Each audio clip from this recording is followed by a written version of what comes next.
Netcasts you love. From people you trust. This is Twit. Now, it's time for me and our good friend, Russell Tammany, to take a look at a crazy camera that we just bought. Yes. We both bought one.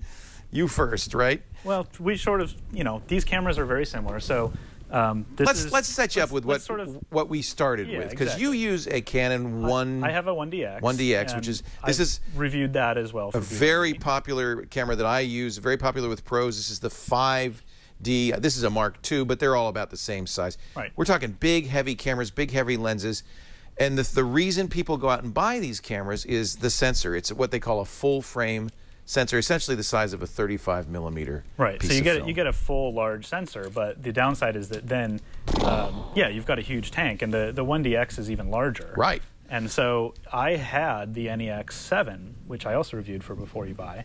Let me just say, that was like my smaller camera, but there's one way really to get this much smaller, which is eliminate the mirror. If you look in digital SLRs, in fact, all SLRs traditionally have had a prism in these that acts as a mirror that allows the light from the lens to come up through into the viewfinder, and so that you can see the through the lens what you're going to get a picture of. But that is a big old mirror that you have to move out of the way. So lately, we've seen a number of mirrorless solutions. Instead of having an optical prism that has to be moved up out of the way, adding to the size and the complexity of the body, these cameras now use electronic viewfinder, essentially a video tap that looks through the lens, and then you see what the camera is going to see through the viewfinder. We want to put this back on because that's the actual sensor in there. That's the actual sensor. You might want to put your lens back on there. You know what's worst? Somebody told me micro spittle. Oh, yeah. Well, you don't want to get anything wet or anything oily or greasy and in spit there. is a little acidic, so it can actually etch the surface of your full frame. Yeah. So this is exciting. As you mentioned, the NEX, I bought an Olympus OMD, which is a micro four thirds. Your NEX7 is an APS-C sensor. It was a small sensor as well. These small cameras have, until now, except for the very, very high-end cameras, have... Like, for instance... there's been a couple of, fixed full frame. I think Sony, was it the RX1 and or what's something like that? What's the really expensive one? I can always forget the name of it because I don't want to think about it. Leica, that's it. M8 or something? Yeah, so they've had full frame sensors, but it's very rare in the mirrorless sphere. Then Sony put the world in a tizzy last fall. So Sony said, we're going to put a huge sensor in our kind of mirrorless body, and nobody had done that before, and it's exciting for a lot of reasons because it means you don't have to carry around that huge camera to get a full frame quality picture. And it's the one thing where, I have a full frame camera and it's large, and I have to decide, is it worth bringing around the huge 5D Mark III, the 1DX, especially if you're traveling. It's just a lot more to go with. Well, in fact, just the battery charger for my 1DX is larger than this entire camera. The preview versions of this is you have the A7, I have the A7R. We'll talk about the differences in a second. But the preview versions of these cameras were seeded out to some of the world's best-known photographers to universal raves. There was a lot of sort of hype and a lot of pre-ordering. I think I got my pre-order in like a day after it was announced, or the same day. So Trey Ratcliffe, very famously, who had just recently given up his full-bodied Nikon DSLRs for the Sony NEX cameras, went the next step, gave them up for this. He is now, there is a point to be made with this, that he is a landscape photographer. But he's decided, Trey Ratcliffe has decided to do all of his shooting now with his A7R. He was using a D800 and a D800E, and this is actually the same sensor as in the Nikon D800E. So I think it's an easy transition for him to make. Yeah, this is very similar to the D800. So you're essentially getting a cheaper version of that. Yeah, because that's like a $3,000 or $4,000 body, right? Yeah. So the A7, this body only retails for around $1,700, like $1,698, somewhere around there. And there's a kit version that's also available that has a 28 to 70 kind of zoom lens, but it also has optical stabilization. So you can get it in a kit with a lens, which is probably what most people are going to do if it's their only camera. But I'm so it's about $2,000 with the lens. Yeah, it's about $2,000 with the lens. But I'm a fan of buying the body and then just using either my existing lenses or picking exactly what I want. I don't necessarily want what is in a kit lens. What are the specs of that A7? So the specs on the A7 is that you get a 24.3 megapixel full frame sensor with 14-bit RAW, and so that it's already quite large. The A7R, I believe, is 36, but yeah, it's a little bit higher. You do get a phase detect autofocus, which is really nice in the A7 because it means that in the actual sensor there are phase detect for high quality autofocus. So it's a little better at acquiring an accurate autofocus or continuous tracking and for things like that. Does about 5 frames a second, and you have a lot of great features. The electronic viewfinder, I had this on the NEX7, and it was a little laggy, a little kind of floaty and blurry, especially in lower light, and they've significantly improved it in the A7. And the A7R has the same viewfinder as well. So the big difference between the A7 and the A7R is that this is 39 megapixels. Yeah, 39. It's a larger, it's the same sensor, both full frame sensors, Right. but it's just a higher resolution. That's not necessarily a pro. You're going to get better low light performance, for instance, on the A7. Right, than so you will on the low A7R. light and high ISO performance is a little bit better on the A7 than the A7R, Yeah. but the A7R also removes the anti-aliasing filter. That's like the D800E. Which is like the D800E. And now there's pros and cons to that. It means Right. that moiréing is more likely, right? Right, so with a shirt like what Leo's wearing right now, it's got a very fine kind of linen pattern. You probably to can't it. even see it. You but probably can't see it on the cameras, but that's the kind of pattern that can show in certain environments a kind of moire effect, which looks sort of like a rainbow. Yeah. And the issue with that is that that's something that you can't really correct later in RAW easily. There are, removal software and things like that, but it's something that's not as simple as a simple vignetting or distortion or now, another correction. I should point out this doesn't happen that often. Right. You would be able to see it in the electronic Yes, and you'd viewfinder, see it on your and then a picture. minor adjustment to the zoom Yeah. or the focus would generally fix that. The benefit is that you don't get this essentially blur filter that is placed Softening over. it. It's a softening filter that's placed over the sensor. So the issue is that you're trading the phase detect sensors for the lack of a AF filter. So that's a side effect. So that's the side effect. So there's two If you things. go You no longer have the A7R anti-moire, and you no longer have phase detect focusing. Well, so you lose the phase detect focusing when you do the A7R, which is This the one uses right. peak So that uses focusing. contrast. and Contrast, peak. yeah. And so the regular A7 still has the phase detect, which means it should be more accurate for focusing. However, I felt it was still a little slow, and it's not the kind of thing. Either of these cameras are not going to be the kind of thing you're going to see at the Olympics for sports. They're not very They're fast. not very fast. Now, one of the other things that people really liked about this, I'll give you a negative right up front. There are only currently 2 lenses available. You can use the NEX E lenses, Right, but which they're are cropped. cropped because it's an APS sensor. So if you want to take advantage of the full frame sensor, don't worry, that's just an $8,000 lens. It's no big deal. If you want to use we'll put that up on something more stable.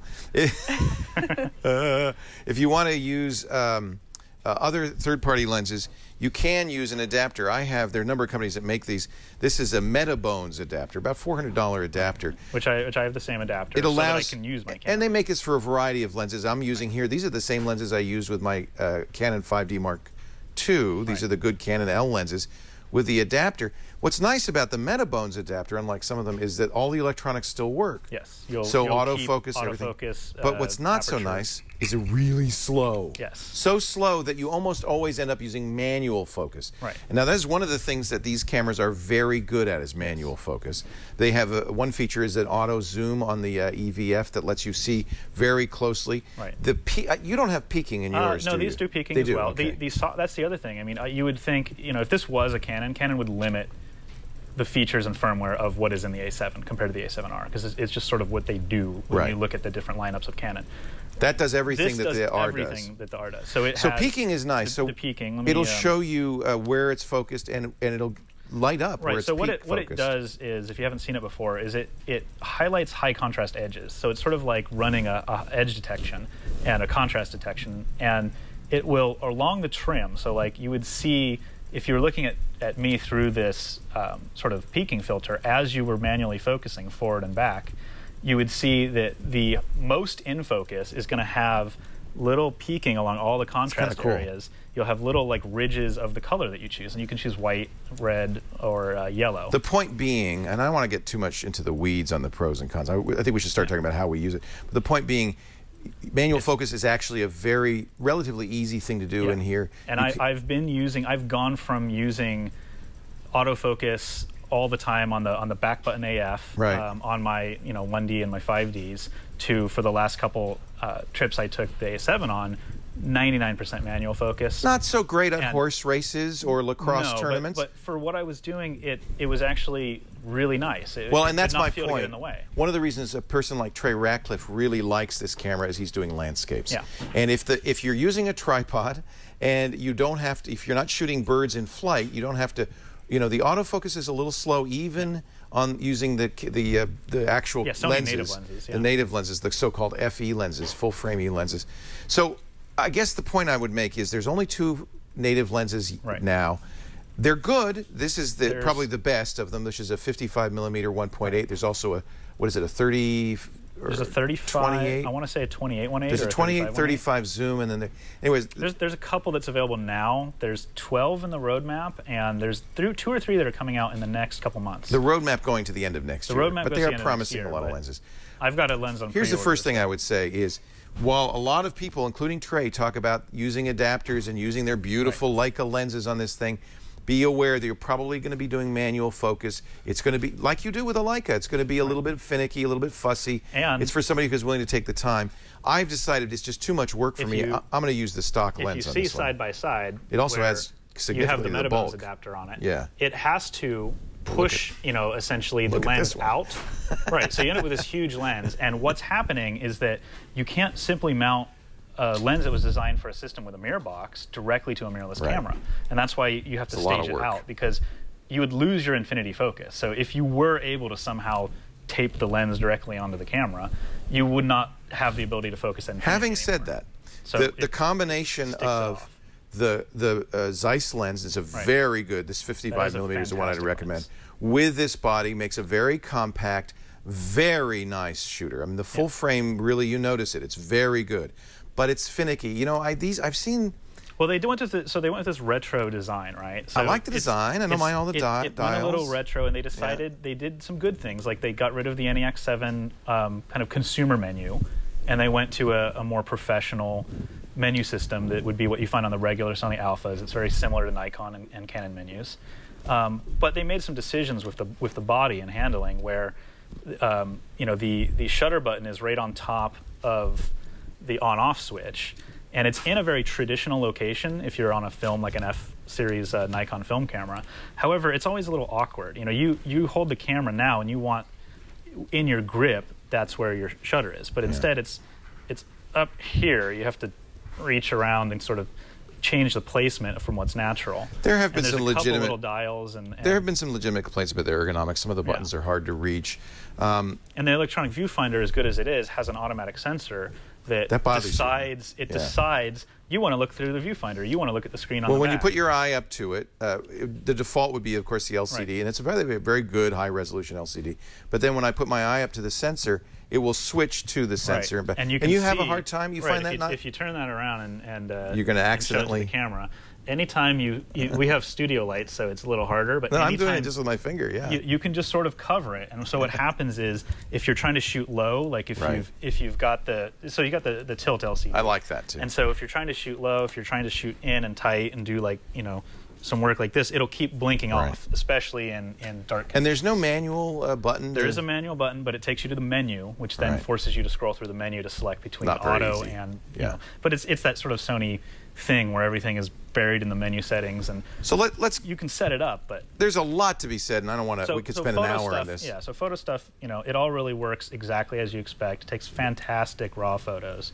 JPEGs, according to DP Review, have been very poor. I don't ever shoot JPEGs, so I never set my stuff to JPEG in the first place. Don't buy this to shoot JPEGs. These are some photos that I shot. I've had the camera for a couple months, and I took it to San Antonio. I took it to Puerto Rico and to Paris, and so it's been my travel camera now. And I've always had regrets when I bring my NEX, when I bring point and shoot, when I bring some smaller cameras, even the NEX. It's not as good, and you don't have the depth of field. You don't look at the depth effect. of field here. It's really nice. It's really fantastic. So I can honestly say that I was able to go and use the camera and not think about, you think about some of the little issues, but you don't think, I wish I had my 1DX. I wish I had a 5D Mark III. I can't take this picture without it. The quality is the superb. quality is superb. And so not having that. That being said, the video features, I don't have a video to show. However, this checks every single box that you would really want to have for video on a DSLR. Yeah. And so including external microphone capability. Yeah. So you get external microphone, you get headphones, you get audio levels. You can actually see meters on the screen, which is missing from a lot. You also get, which is super important, clean 1080p video output, which means it's uncompressed. You can use a Blackmagic recorder. You can use an Atomos from a Atomos Ninja or Samurai or something like that. Key Pro. You can basically get extremely high quality video directly out of the camera, and it will also do all the regular higher compression settings, like in camera you can get your MPEG-4, you can get high bit rate like 28 something megabit MPEG-4, and the video looks really good. But when you look at the uncompressed video out, it's sort of like the difference between the Blackmagic cinema cameras and a regular point-and-shoot type video. So it's really good. It's really good, and it doesn't have the full bit depth that the Blackmagic cinema camera has. But if you have the exposure right, you can get really good results from the video. So let's wrap it up on the pros and cons. And I have a feeling we're going to agree pretty much on the pros and cons. So the pros: excellent image quality, excellent video, quality. I guess you could say a pro, the fact that you could use a broad variety of lenses with this. The third-party lens adapters, you can adapt everything to this because it has the shallowest registration distance, so every single other type of lens is capable of being adapted to it. But that leads us to one of the negatives, which is no Sony lenses. There are very few actual manufacturers' Zeiss lenses, and the other lenses tend to be very slow. I'll give you another negative that is not on your A7, but is on the A7R, is the shutter. And a number of people complain. See, I've never heard that shutter. So this is, if you listen, the shutter sound, there's a 2-click sound. That's one picture. That's one picture. And some have noted that it actually is such a big physical click, because there is a physical thing going on, that it might jiggle the camera a little bit. And yours, let's hear yours. So this is on the A7, and it just has a single, it has a digital first curtain. So when you hear that, okay, that's the end. That's the second curtain. So essentially what your camera is doing is it's got to bring down in front of the sensor a physical shutter, start the exposure, pull it, and then put it back. Yeah. And so that's why you get that second curve. That gives you some flexibility, but it also jiggles the camera quite a bit. Jiggles the camera. It also makes the response time slower. It really feels slow. So I've found, kind of just running around shooting with the A7, that it responds extremely quickly, and it feels really nice that way. It does have a long startup time, which I'm assuming the A7R this also does really long, which is a little frustrating. And you can't shoot very fast with it. Yeah, you got me beat. Yeah, and I'm in continuous, and and that brings up another one that is a little bit more subtle, which is that if you put this in program mode or aperture mode, it's going to want to go to 1/60th, and that is actually too slow for this lens and this click. And that is a software that they could fix. But what happens is it's adjusting the ISO for trying to get to 1/60th. It should really be trying to get to 1/125th or better. And that's the thing, is I've seen a lot of complaints. Does yours do that also? Yes. And I've seen a lot of complaints about little nitpicky things about like that with the 1/60th. And it is important, but if you're aware of it, it just means, I'm used to using the manual modes. I don't like auto ISO. You tend to use... I like aperture priority, and you don't use aperture priority. You tend to use shutter priority, so that you can force a faster shutter speed. So that's a little bit of a disadvantage for me, because I like aperture priority. But it's something to be aware of. It's a negative. You're right. It's nitpicky. There's negatives, but the big nitpick is that I'm not confident that Sony will fix it. Because I've had the NEX7. There's been multiple little issues like that, and none of them were fixed in the firmware. So this is, and this seems to be a very common thing now. We're seeing a lot of what I call diva cameras. They are amazing. The performance is incredible, but it comes at a bit of finickiness and trouble, and I think for a lot of people, the frustrations might outweigh the benefits. Right. If you're looking for a really great full-frame camera that is light and compact, gives you great images, and you're willing to put up with some of these little quibbles we've talked about, right, I think this is definitely a buy. Mine, the second negative is it's fairly pricey, although if you compare it to a D800, it's a good deal. You were going to show, I know, the Sony wireless capability. Right. All the Sony cameras now have this. All the Sony cameras have the same. So they finally added Wi-Fi and NFC, and you can just do the old... He's going to pair his phone. Put the phone next to it. That's a nice feature. The Play Memories app will launch. And you've got remote shooting. You've got...